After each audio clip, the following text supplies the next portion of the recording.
आज हम देखते हैं कि यूनियन इन इस टेरिटरी में क्या क्या आर्टिकल्स हैं। ठीक है, तो सबसे पहले देखते हैं आर्टिकल 1। तो आर्टिकल 1 आपका क्या है, सिंपली यही है, इंडिया दैट इज भारत।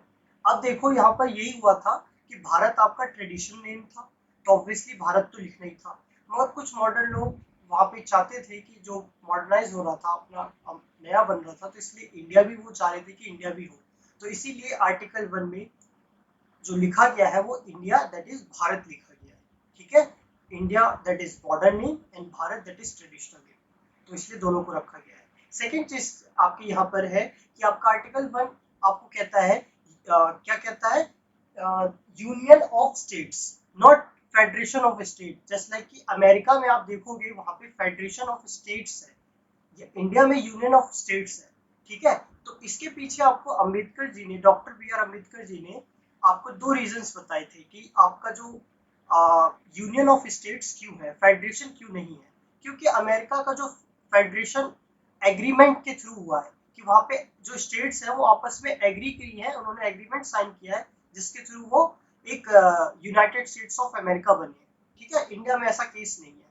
और इन्होंने एक वर्ड और कहा है कि federation is union because it is indestructible. तो इसका इन्होंने यही कहा है कि कोई भी स्टेट अपनी मर्जी से इंडिया से अलग नहीं हो सकती है। अगर वो इंडिया के स्टेट्स है तो वो अपनी मर्जी से अलग नहीं हो सकती है, उसका अलग करने की पावर इंडिया सेंटर के पास है। इसीलिए उन्होंने ये दो रीजन बताए, तो अमेरिका वाला कि एग्रीमेंट के थ्रू नहीं है, एंड सेकेंड चीज ये वाला। ठीक है, और बाकी चीज है कि हम आर्टिकल 1 की डेफिनेशन देखें तो वो किन किन पार्ट में डिवाइड है। दैट मीन्स कि एक तो टेरिटरी जितनी भी स्टेट्स की है, तो territory of states plus union territory, and last कि जो भी इंडिया टेरिटरी एक्वायर करेगी from any other foreign state या फॉरेन कंट्री से। जस्ट लाइक कि आप दादर एंड नागर हवेली जो था आपका, या पौंडीचेरी था, ये आपका 1947 के बाद अलग से एक्वायर किया गया था।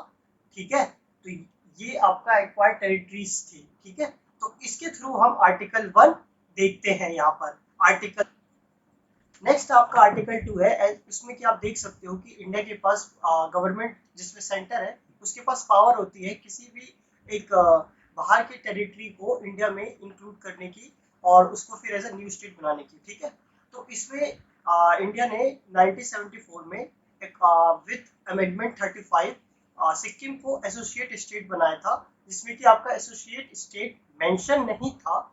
जस्ट बिकॉज एसोसिएट स्टेट उन्होंने मेंशन करा क्योंकि आपका आर्टिकल 2 में सिर्फ स्टेट मेंशन था, तो उन्होंने एसोसिएट स्टेट वर्ड इंसर्ट किया जिसके थ्रू उनको 35 अमेंडमेंट करना पड़ा, उन्होंने सिक्किम ऐड किया। बट आफ्टर 36 अमेंडमेंट सिक्किम जो है आपका न्यू स्टेट बन गया था 1975 में, एक साल बाद ही। तो ऑब्वियसली ये जो आपका एसोसिएट स्टेट था रिपील्ड हो गया, मतलब कि ये वर्ड हटा दिया गया, फिर अब वो यूज में नहीं। तो ये था आपका आर्टिकल 2। ठीक है, तो अब हम आर्टिकल 3 देखते हैं। ठीक है, तो आर्टिकल 3 में आपका क्या होता है कि स्टेट, इंडिया की जो टेरिटरी है उसके अंदर जो स्टेट्स है उसकी उसका जो एरिया है, एरिया हम इंक्रीज या डिक्रीज करने की जो पावर है वो सेंटर के पास है। या फिर उनका एरिया चेंज, डिक्रीज करना है या इंक्रीज करना है, या उसका नेम चेंज करना है, या उसकी बाउंड्री इंक्रीज डिक्रीज जो मैंने बता दिया आपको, वो सब की पावर सेंटर के पास है।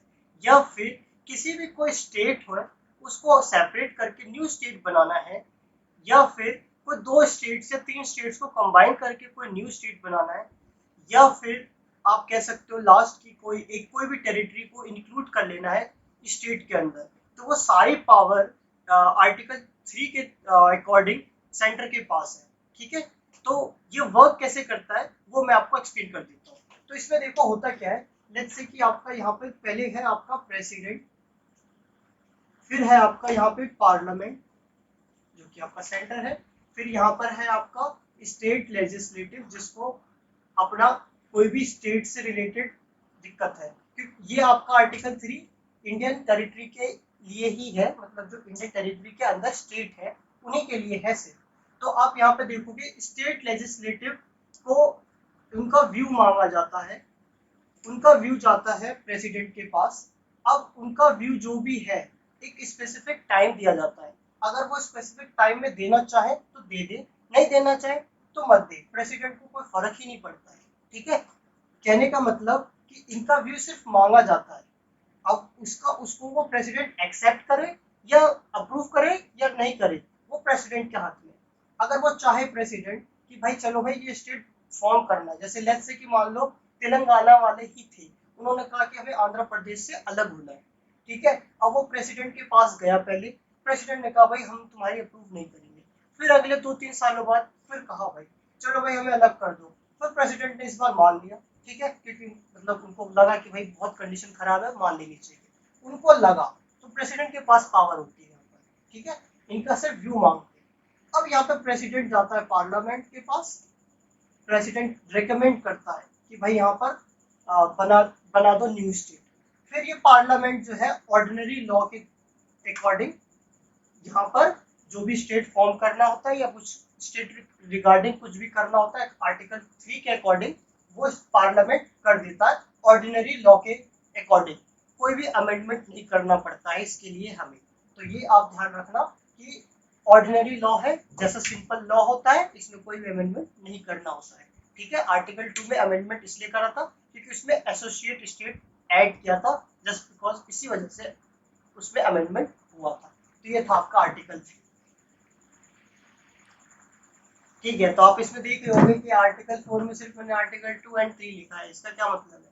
इसका मतलब यही है कि आर्टिकल 2 और आर्टिकल 3 के अकॉर्डिंगली गवर्नमेंट सेंटर जो भी करेगी, जैसे कि आर्टिकल 2 में आपने पढ़ा, आर्टिकल 3 में पढ़ा, तो उसके लिए हमें कोई भी अमेंडमेंट नहीं करना पड़ेगा। तो आर्टिकल 4 यही कहता है कि अगर हम आर्टिकल 2 के अकॉर्डिंग एंड 3 के अकॉर्डिंग जो भी चीज करते हैं तो हमें कोई भी अमेंडमेंट करना नहीं पड़ेगा, वो एज अ ऑर्डिनरी लॉ होगा जैसे एक लॉ होता है, दैट्स इट। तो आर्टिकल आपके 1 2 3 4 कवर हो गए। अब कुछ एक्सेप्शन देख, एक्सेप्शन में आप देख सकते हो कि एक्सेप्शन में आपका केस क्या है, वेरी वेरी केस है। तो वेरी वेरी केस में आपका हुआ क्या था कि आपने देखा था आर्टिकल 3 के अकॉर्डिंग हम क्या करते हैं, कोई भी एरिया को डिमिनिश कर सकते हैं, डिक्रीज कर सकते हैं, है ना। तो यहाँ पर भी वही क्या डिक्रीज किया, मगर वो टेरिटरी जो है डिक्रीज करके कोई स्टेट फॉर्मेशन थी आर्टिकल 3 में, वो यहाँ पर क्या कह रहे हैं फॉरेन स्टेट को दे दिया। तो आप जानते हो कि 1971 से पहले जो आपका बांग्लादेश था वो ईस्ट पाकिस्तान था, तो कुछ जो पार्ट था इंडियन टेरिटरी का वो फॉरेन टेरिटरी को दे दिया, ठीक है, छोटा कर इंडियन टेरिटरी को थोड़ा डिमिनिश करके। तो वो 1960 में हुआ था। तो इसमें यही हुआ था कि 19 इसीलिए आपको कॉन्स्टिट्यूशनल अमेंडमेंट करना पड़ा, क्योंकि आर्टिकल 3 में मेंशन नहीं था कि हम अगर कोई पार्ट डिमिनिश करते हैं और वो फॉरेन टेरिटरी को दे देते हैं तो इससे हमारा कुछ आर्टिकल 3 में उसमें लिखा ही नहीं था, इसी वजह से हमें ये अमेंडमेंट करना पड़ा 9th कॉन्स्टिट्यूशन में। मगर फिर कोर्ट ने बाद में इन्होंने कहा कि अगर हम किसी फॉरेन टेरिटरी को बाउंड्री एरिया ट्रांसफर करते हैं तो उस केस में आपका सेटलमेंट ऑफ बाउंड्री आ जाता है। तो 9 साल बाद इन्होंने कहा कि अब उसके लिए हमें कोई अमेंडमेंट करने की जरूरत नहीं है। तो इसी के अकॉर्डिंगली आप देख सकते हो प्रधानमंत्री मोदी जी ने 2015 में आपका बांग्लादेश और इंडिया से कुछ बाउंड्री ट्रांसफर करे थे, बहुत ज्यादा पार्ट एक तरह से 2 टाइम्स आपका बांग्लादेश में गया था और फिर इंडिया में कुछ पार्ट आया था बांग्लादेश का, तो वो इसी के अकॉर्डिंग ही था, ठीक है। तो ठीक है, तो आपका आपने देखा कि यूनियन ये चीज तो देख ली। अब ऑब्वियसली ये चीज को भी आपको थोड़ा बहुत पता होगा कि ये तो पार्ट जो मैं बताने वाला हूँ ऑब्वियसली हिस्ट्री में कभी कवर करेंगे। तो आपका ये इतना सा पार्ट है कि जब इंडिया फॉर्मेशन हो गया था तो उसके बाद भी ऑलमोस्ट आपके 552 आपके क्या थे प्रिंसली स्टेट थे, जिसमें कि आपका ऑलमोस्ट सभी मान गए थे इंडिया में यूनियन होने के लिए, ठीक है, इंडिया में शामिल होने के लिए रेडी हो गए थे। बस 3 स्टेट्स हैं जो कि ऑब्वियसली मना कर रहे थे, जो प्रिंसली स्टेट थे। उसमें से एक था आपका जूनागढ़, एक था आपका हैदराबाद, एक था जम्मू कश्मीर। तो आपको बस इसमें इतना याद रखना पॉलिटी के अकॉर्डिंग कि आपका जो ये था हैदराबाद था तो वो वहाँ पे पुलिस का एक्शन हुआ था, तो उसके थ्रू वहाँ पर फिर हैदराबाद मान गया। फिर उसके बाद क्या कहते हैं आपका जूनागढ़ था, वहाँ पे एक रेफरेंडम वहाँ पर एग्रीमेंट हुआ, तो उसके थ्रू वहाँ पर जूनागढ़ भी इंडिया टेरिटरी के अंदर आ गया। एंड थर्ड था आपका इंस्ट्रूमेंट ऑफ एक्सेशन, जिसके थ्रू जम्मू एंड कश्मीर आ गया। तो ये था आपका एक तरह से इंडियन टेरिटरी पूरा एकदम किस तरीके से हुआ, ठीक है।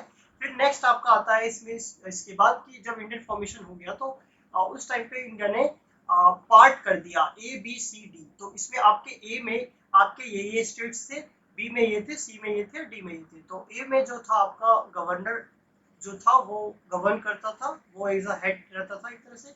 और जो बी पार्ट के थे वो एक तरह से प्रिंसली स्टेट्स थे।